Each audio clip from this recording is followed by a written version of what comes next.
Mapagyamang buhay po mga kamundo. Ngayon naman po ay aking babahagi sa inyo ang mayamang kwento at kasaysayan ng puno ng balete na maaari ring tawaging balite o balite mismo na sa wikang Ingles ay fig tree o banyan tree.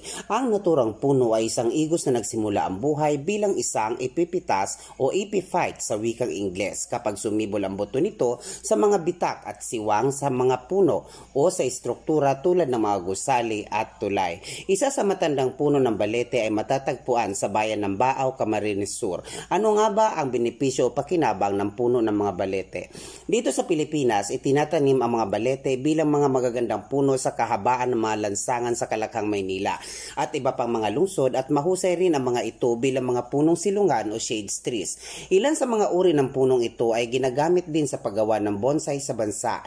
Ginagamit din ang mga balete bilang mga halamang pambahay, subalit ito ang pinagmumulan ng mga panloob na household allergen na nagdudulot ng alerhiya sa paghinga o respiratory allergy sa wikang Ingles. Sa kulturang Pilipino, sa alamat, kasabihan at metolohiyang Pilipino, pinaniniwala ang may maraming engkanto ang inuugnay dito tulad ng kapre, tikbalang, babaeng nakaputi, aswang, duwende at iba pa. Gayon din, may inaniniwala na sa loob ng mga siwang sa puno isinasagawa mga ritual ng pangungulam.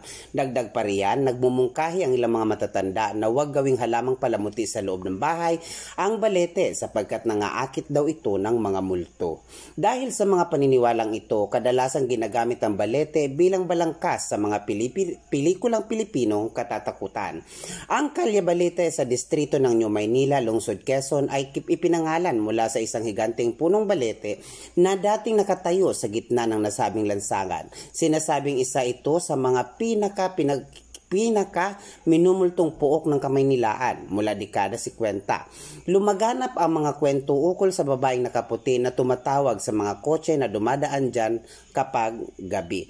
Ilan sa maalamat at pinakamakababalaghang kwento ng puno ng balete ay matatagpuan sa Millennium Tree sa Liwasang Balete sa bayan ng Maria Aurora, isang balete rin sa Tagkawayan, Quezon, maging ang puno ng balete sa Lazi Siquijor na may edad na 400 taong gulang, isang balete sa Bangalore, India, maging sa Hyderabad, India, sa Costa Rica at sa Florida, Estados Unidos, maging sa Fiji. Mga kamundo, ang inyo pong napakinggan o natunghayan ay bahagi po ng kwento at kasaysayan na pinagyaman ng ating kultura at tradisyon.